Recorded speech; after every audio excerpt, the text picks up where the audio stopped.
그래서 제가 트럼프가 어떤 얘기를 했느냐, 트럼프 당선인이 한 얘기를 이제 그 공약을 한 35개로 줄여가지고 얘기를 하면, 지금 나와 있는, 제가 좀 빨간 색깔로 여기는 지금 그 복사물에는 표시가 잘 안 되겠지만 보시면은 뭐 여러 가지가 있어요. 근데 저는 이게 제가 또 좀 눈여겨봤던 게, 일본은 워낙 그 일본 사항은 트럼프가 많이 얘기했던 거잖아요. 그러다 보니까 근데 이제 제가 데이터를 봤어요. 그래서 얼마나 추방을 했나 이렇게 봤더니만 우리가 데이터에 오류가 좀 있더라고요. 무슨 얘기냐면, 이미 언론에도 좀 난 부분이 있지만은 데이터 상으로는 바이든 행정부 때가 트럼프 행정부 때보다 훨씬 더 불법 이민자 추방이 많아요. 근데 왜 많을까 봤더니만 이게 좀 통계 오류죠. 그러니까 국경에서 미국으로 유입 들어가려고 하는 사람을 못 들어오게 하는 것도 추방으로 치다 보니까 트럼프 행정부 쪽에는 미국 내에 있는 불법 이민자들을 속아내는 그런 추방 숫자로만 따지면 트럼프 1기가 바이든 행정부보다 많습니다, 숫자가. 그러나 지금 국경에서 못 들어오게 쫓아내는 것도 추방자 수에다 집어넣다 보니까, 그렇게 계산을 하면은 바이든 때나 트럼프 때나 커다란 차이가 없어요. 그러니까 잘못 데이터만 보면은 트럼프는 말만 그렇게 했지 실질적으로 바이든만도 못하네, 이럴 수가 있는데, 그런 게 아니라, 그래서 대대적인 지금 미국으로 유입되어 있는 불법 이민자들을 추방하겠다라고 합니다. 근데 문제는 뭐죠? 지금 여러 가지 지금 공약들이 있는데 다 지금 트럼프가 지킬 수 있을까 하고 의심할 수밖에 없는 것들이 많은데, 문제는 뭐예요? 그 사람들을 다 추방하려면 일단 속관에서 형무소에다 넣어야 되잖아요. 그러면서 법적 절차를 밟아서 추방하게 되는데, 그러려면 형무소 수용 능력이 한 1,000만 명은 더 있어야 된대요. 근데 현실적으로 이게 가능할 것인가 하는 그런 의구심을 갖는 사람들이 많이 있고요. 그 다음에 뭐 중국산 제품에 대한 60% 관세 부과 문제는 뭐 워낙 공언을 했었고, 그 다음에 아시다시피 지금 WTO가 거의 WTO 레짐이 교착 상태에 있잖아요. 중국한테 시장 경제주의를 주느냐 마느냐 문제 가지고 이것이 완전히 중국과 시각이 다르다 보니까 2016년 이후로 사실 공전되는 측면이 있습니다. 아무튼 지켜봐야 될 부분이 좀 있고요. 그 다음에 저는 이제 좀 관심 있게 보는 게, 제가 국제정치를 전공하다 보니까 WHO에 다시 탈퇴하겠다. 바이든이 복귀했잖아요. 바이든이 복귀를 해서 다시 조인을 했는데, 이거를 탈퇴하겠다라고 얘기를 하고 있고, 그 다음에 러우 전쟁 종식시키겠다고 하는 거는 모르겠습니다. 트럼프 방식이 과연 현실감이 있을지는 모르겠지만, 아무튼 간에 러시아나 우크라이나나 다 휴전을 원하고 있는 상황인데, 어느 선이 타협안이 될지는 조금 더 지켜봐야 될 것 같고요. 그 다음에 제가 관심 있게 봤던 거에 또 하나는, 우리 사회에서 지금 차별금지법 가지고 지금 하나의 이슈가 되고 있는데, 네오콘적인 기독교 윤리적인 사고 속에서 22번, 23번, 24번에 대한 얘기를 트럼프가 하고 있거든요. 성별 관련한 트랜스젠더에 대한 어떤 그동안의 인권 차원에 있어서의 어떤 고려, 배려 같은 거를 인정하지 않겠다라고 하는 방향으로 가고 있는 거. 그 다음에 또 하나 눈여겨보아야 될 거는, 어찌됐든 간에 2015년에 파리 협약이 맺어지고 2018년에 그 기후변화 협약과 관련된 그 폴란드 카토비체에 있었던 당사국 총회에서 개도국과 선진국이 나름대로 컨센서스를 이뤄서 포스트 2020 체제가 수행되고, 그러면서 바이든 행정부 들어와서 파리 기후협정에 본격적으로 참여를 다시 또 했는데 이것도 탈퇴하겠다는 거예요. 트럼프가요. 화석연료 강조하고요. 그 다음에 그때 보셨나 모르겠어요. 당선 그날 밤에 일찍 결정되고 나서 palmbeach 센터에서 당선인 선언을 할 때 트럼프가 어떤 얘기를 또 했었냐면요. 미국은 산유국이다. 세계 최고의 매장량을 갖고 있는 산유국이다 하면서 사우디아라비아, 러시아보다 우리가 매장량이 더 많다 하면서 소위 말하는 에너지 패권적인 화석연료 사용을 강화한다는 표현은 뭐하겠지만 계속 유지해 나가겠다라고 하는 의미의 얘기를 했죠. 물론 민주당도 나중에는 이 화석연료 문제 때문에 해리스가 그 셰일가스 개발에 대해서 전향적인 정책적 아이템을 던졌죠. 프래킹이라고 하는 게 사실 반환경적인데 그 천연가스, 셰일가스 개발하려면은 그 프래킹 기법으로 해야 되는데 이게 지층도 흔들어 놓고 반환경적이라서 사실 안 하다가 2012년, 14년 그때부터 미국이 본격적으로 개발하면서 그야말로 에너지 수입국에서 에너지 수출국으로 바뀌는 러시아의 그러한 에너지 패권적인 거를 상쇄시키는 그런 것이 바로 이제 셰일가스 개발이었는데요. 그러면서 뭐예요? 해상 풍력 에너지 개발을 중단하고 그러니까 화석연료로의 그러한 이행 같은 얘기를 좀 많이 했었습니다. 밑에 제가 자료로 들었던 건 아까 말씀드렸던 미국 내에 불법 체류 중인 이민자들이 얼마나 되느냐 하는 부분들. 그 다음에 트럼프 얘기는 뒤에 얘기할 거를 미리 좀 땡겨서 얘기하면 어제 우리 아민포럼 회원이신 어떤 선생님이 한 분 저한테 전화를 했어요. 그러면서 저도 좀 고민이 되더라고요. 나중에 여러분들 어떤 생각을 갖고 계신지 한번 말씀해 주십시오. 뭐냐면 지금 보니까 미국은 왜 정치가 패밀리 비즈니스가 되고 그거에 대해서 미국 언론들은 별로 안 떠든다. 한국은 뭐예요? 과거에 우리 YS 때도 아들 김현철 씨가 정치에 개입한다고 소통령이냐 하면서 결국 깜빵에 갔지만 DJ 때도 마찬가지였고요. 그러니까 지금 또 윤석열 정부하에서 김건희 여사 문제 때문에 근데 미국은 어떻게 보면 너무 패밀리 비즈니스적인 그런 차원인데 미국 언론은 우리처럼 그 부분에 대해서 왜 얘기를 안 하는 거 왜 안 하냐 그거랑 그 다음에 여기 일론 머스크가 뭐예요? 한 2천억 정도의 선거 자금을 대주고 사실상 어떻게 보면 우리 언론식으로 표현하면 매각매직한 거가 되잖아요. 네? 국가균형위원회, 정부균형위원회, 그 정부효율성위원회 위원장을 시킨 거잖아요.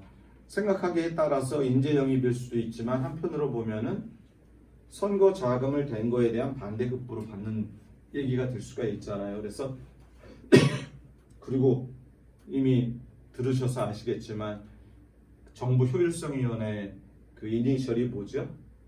Department of Government Efficiency가 DOG이잖아요. 도찌가 되다 보니까 트럼프가 추진한 도치코인을 그런 식으로 표현한 거 아니냐 뭐 이런 얘기까지 나오고 그러니까 이런 이 전반적인 얘기들이 결국은 한국 사회 같으면은 이게 용인될 수 있을까 모르겠어요. 여러분들은 어떻게 생각하시는지요? 근데 저는 그래서 그 질문에 이렇게 답변을 드렸어요. 그 선생님께 미국은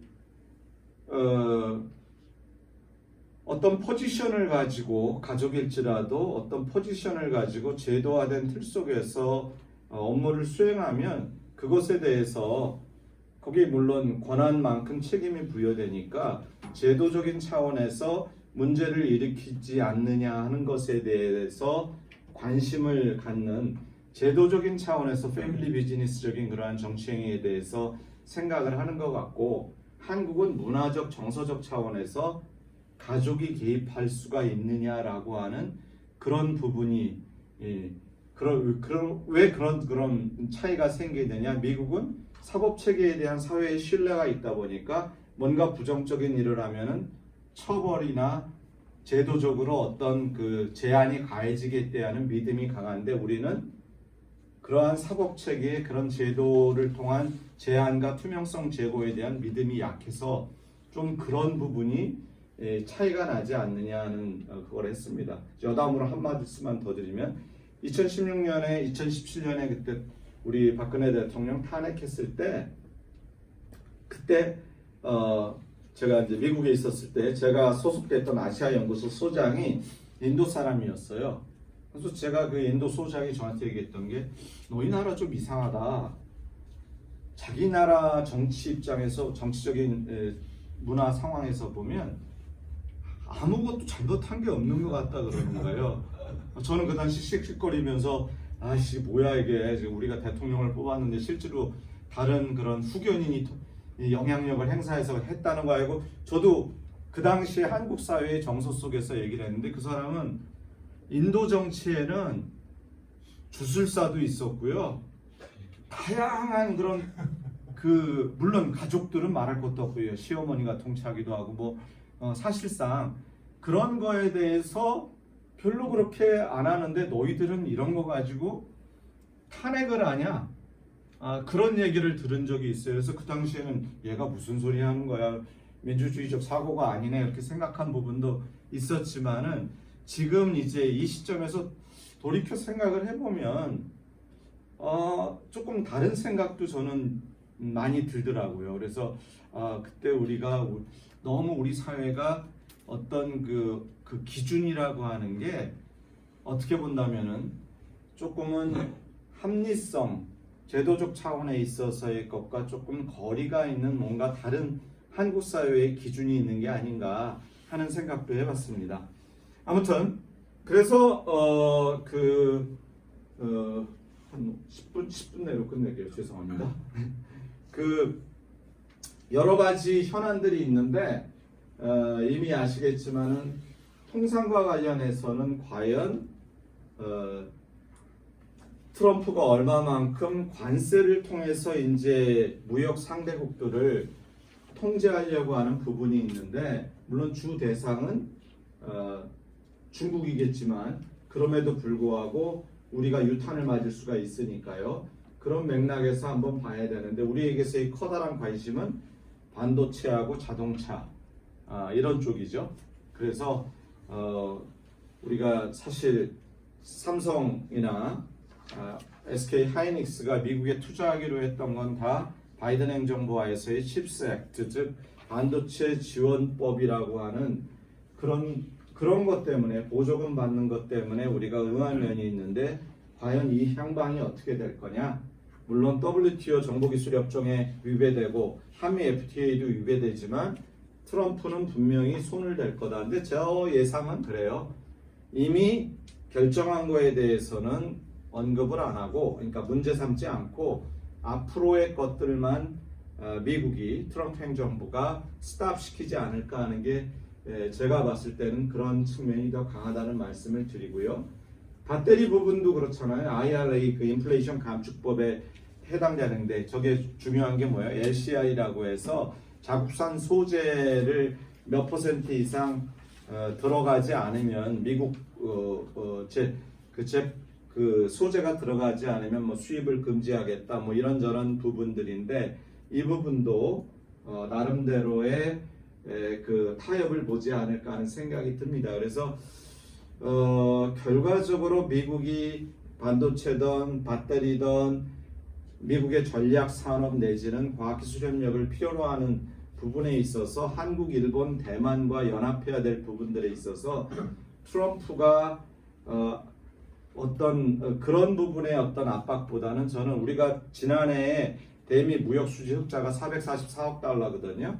그러니까 총체적으로 무역 수지 그러한 과도한 무역 수지 적자를 상쇄시킬 만한 어떤 인위적인 대안을 제시해라 하면서 그게 안 되면 한미 FTA를 2018년에 트럼프 행정부 때 했는데 또 다른 재협상을 요구할 수도 있는 그런 부분이 오지 않을까 하는 생각이 듭니다. 그래서 그런 부분들이 있고요. 그러면서도 우리가 또 방위산업이라든가 이런 여러 항목에 있어서 미국이 우리를 필요로 하는 면들이 있지 않을까 하는 말씀을 드리고요. 안보적으로 보면 우리에게 가장 커다란 트럼프 행정부가 들었으면서의 부담은 뭐죠? 방위비 분담이죠.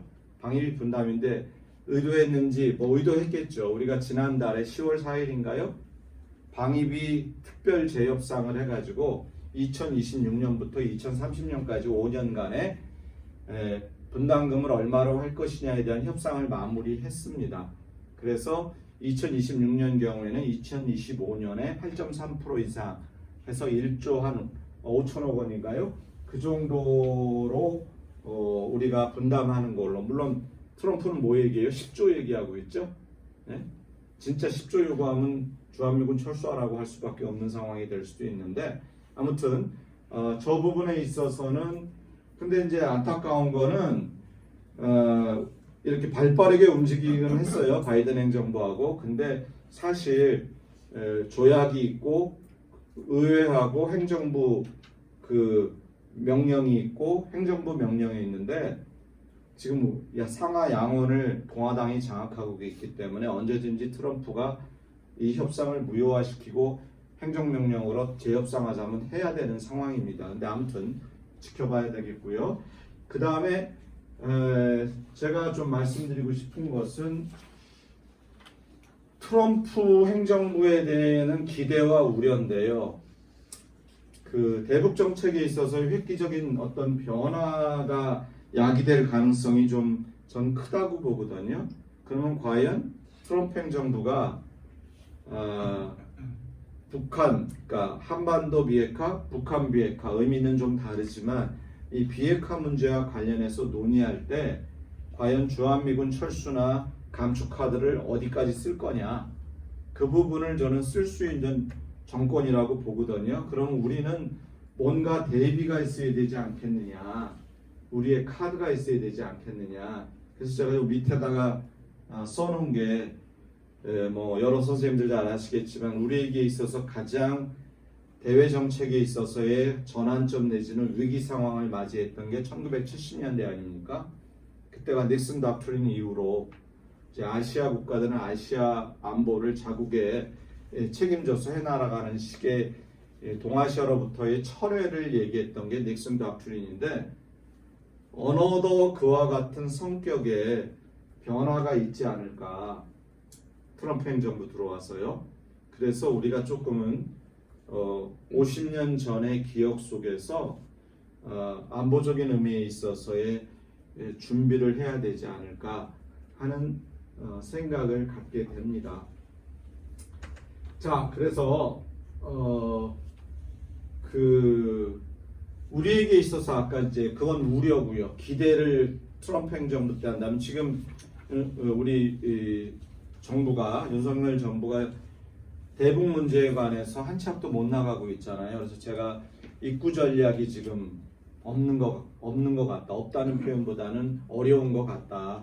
근데 기대라면 트럼프 행정부가 그 남북한에 있어서의 대화의 물꼬를 틀 수 있는 입구 전략에 도움이 될 수 있는 그러한 제안 내지는 그러한 프로세스를 해줄 수 있는 부분이 있지 않겠느냐. 중요한 거는 극단적인 상황이 안 가려면은 대화의 물꼬는 있어야 되는데 지금 그런 물꼬를 트지 못하고 있는 역할을 트럼프 행정부가 해줄 수 있지 않겠느냐는 막연한 기대를 해봅니다. 근데 뭐 요 틀은 그대로 트럼프 행정부가 요 틀은 그대로 유지하겠지만은 저기 바이든 행정부 때 이게 강화시켰던 진영 내의 네트워크라든가 반중국 연대 가입 압박은 그 연장선상에서 나아가리라고 봅니다.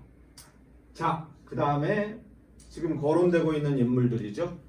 상당수의 예스맨들이 많고 트럼프가 컨트롤이 가능한 사람들로 하다 보니까 얼마만큼 좀 뭐라고 표현할까요? 유연한 그러한 맥락의 정책이 수행될 수 있겠느냐, 특히 대외 정책에 있어서 그런 우려를 많이 하게 됩니다.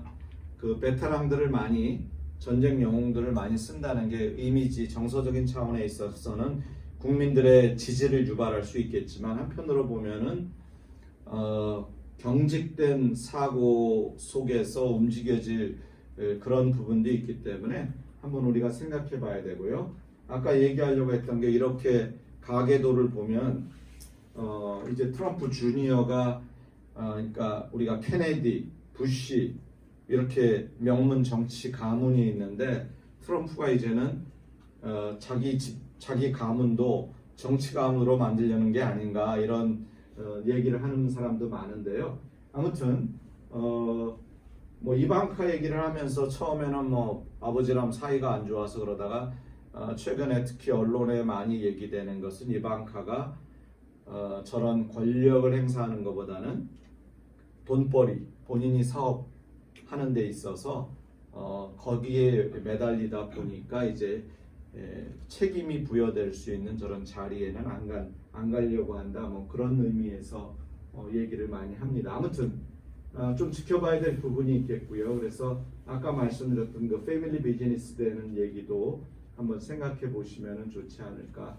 그래서 저는 결론적으로 말씀을 드리면은 조금 불안정한 시스템이죠. 지금은 과거에는 남방 트라이앵글, 북방 트라이앵글에서 한미일 북중러 구도인데 지금 북중러가 북러하고 중하고 나눠지는 그러한 상황 속에 국제 정세가 돌아가고 있습니다. 그럴 때일수록 우리는 또 유연한 전략적 유연성을 발휘하면서 이제 중국하고 좀 접근을 해야 되지 않느냐. 이번에 새로이 임명된 주한 중국 대사 보니까 UN 부대사였더라고요. 지난번에 싱하이밍에 비해서는 좀 업그레이드된 더 고위직 사람이 오니까 그렇게 본다면 중국이 한국을 보는 눈이 조금은 다른 각도에서 보는 면도 있지 않을까. 물론 최근에 그런 비자 문제도 비자 면제 문제도 있었지만요. 그래서 중국과의 관계 개선을 위한 노력을 좀 이런 북러중이라고 하는 틈새 속에서 좀 해봐야 되지 않겠느냐. 그러기 위해서는 결국은 한미일 삼각 협력 구도를 잘 유지해 나가야 되는데 일본도 정권 교체를 했고 물론 이시바가 다시 재선은 되긴 했지만은 사실 연립 여당의 위치가 과거와 같지는 않아서 그런 불안정성. 그 다음에 트럼프가 과연 어떠한 입장에서 나갈 것이냐. 얼라이언스를 실용주의적인 접근을 하게 되면 한계가 있지 않을까. 그래서 저는 마무리하는 차원에서 맨 끝에 말씀드렸던 게 신강대국 관계 모색이라고 써놨는데요. 결국 우리가 이제는 이렇게 생각해야 되지 않을까. 그러니까 어떤 가치 진영화 속에서 미국 진영에 들어가더라도 우리가 미국과 공조하는 것은 그야말로 핵심 사안, 예를 들어서 안보 문제 같으면 핵안보 문제, 통상 문제 같으면은 그야말로 경제 안보와 직결되는 그러한 전략산업 문제, 그런 몇 가지에 대해서는 미국과 확실하게 협력하면서 나아가고 나머지 부분은 상당 부분을 특히 한중 그런 통상관계와 관련된 부분들은 우리가 상당 부분의 외교적 자율성을 가질 수 있는 방향으로 미국과 자리매김을 해나가야 되지 않을까. 미국 트럼프 행정부 일기는 저는 트럼프 행정부 일기를 선택적 개입주의라고 규정을 했어요. 저는 개인적으로. 그럼 이기는 실용주의적 개입주의가 될 거라고 봅니다. 그랬을 때 우리도 똑같이 실용주의적인 그러한 맥락에 있어서의 정책적 입장을 가져야 되지 않겠느냐. 그래서 마지막으로 제가 계속 현 정부에다 얘기했던 게 우리 외교 패러다임을 바꾸고 이제 우리나라가 외교 더크린을 발표할 때가 됐다. 물론 5년마다 정권이 바뀌다 보니까 우리 외교 아이덴티티가 정착되기가 어렵겠지만 그럼에도 불구하고 이제 트럼프 행정부하에서 그러한 불안정성을 타개하는 것은 우리가 누구냐, 우리의 아이덴티티는 뭐냐 하는 것을 내세우면서 원칙에 근거한 외교로 가야 된다. 그래서 그동안에 우리나라 외교의 틀을 가르는 선언 내지는 정책적 아이템이 뭔가 하고 쭉 봤더니 우리가 한미 상호 방위 조약을 맺음으로써 미국식 자본주의와 민주주의를 받아들이는 한미 관계가 우리 외교의 틀이 됐고요. 그 다음에 70년대의 그런 평화통일 외교정책 선언, 그 다음에 탈냉전을 맞이하면서 북방 외교 선언, 2005년에 그동안 밴드웨거닝했던 미국으로부터 자율성을 얻고자 했던 그 밸런싱, 동북아 균형자론, 물론 의미 없는 아주 비판을 저도 혹독하게 비판했던 게 동북아 균형자론이지만 이제 그런 상황으로 가야 되지 않을까 하는 외교 독트린이 나와야 될 시점이다. 그 독트린은 어떤 미국이냐 중국이냐가 아니라 행위자 중심의 외교 독트린이 아니라 우리가 누구냐에 대한 것부터 우리의 외교 원칙을 정확하게 지난번에 근데 저는 기대했더니 통일 독트린만 나오더라고요. 근데 약간 조금 이게 지금 이 시점에서 좀 필요했나 이런 생각도 좀 가져봤는데 아무튼 간에 좀 그런 맥락에 우리 노력이 필요하지 않겠느냐. 나머지 그 자료는 제가 그냥 그 학문적인 의미에서 몇 가지 그런 자료들을 첨가를 한 겁니다. 그래서 오늘 여러 선생님들께 말씀드리고자 하는 것은 여기까지입니다. 하나 더 첨가한다면 여기 마이클 도일이 작년에 책을 하나 썼는데 콜드 피스라고 썼어요. 콜드 워가 아니라 콜드 피스요. 그래서 차가운 평화라고 번역하는 사람이 있고 저는 사실 이걸 처음 소개하면서 냉평이라고 했거든요. 근데 이상해요.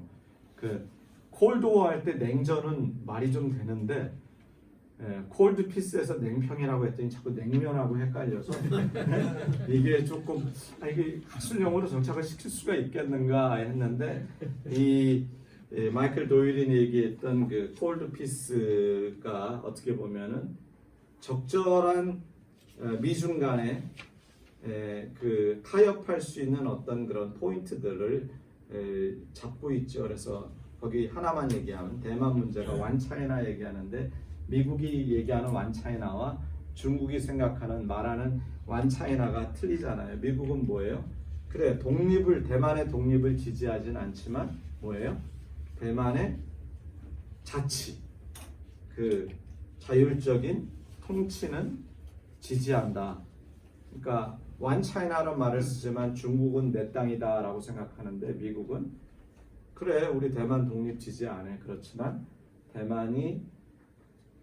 대만의 자치, 그러니까 지금 대만민들이 스스로 나라를 통치하고 중국이 개입 안 하는 거 그런 의미에서 우리는 완차이나 정책을 지지한다 이렇게 하거든요. 그러니까 이런 타협들이 다 콜드 피스의 요건이라고 하는 겁니다. 하다 보니까 좀 길어졌습니다. 여기까지 말씀드리고요. 이제부터는 여러 선생님들 말씀 듣고 저도 뭐 질문하시는 의견을 드리고 안 그러면 함께 고민하는 시간을 가져보도록 하겠습니다. 감사합니다.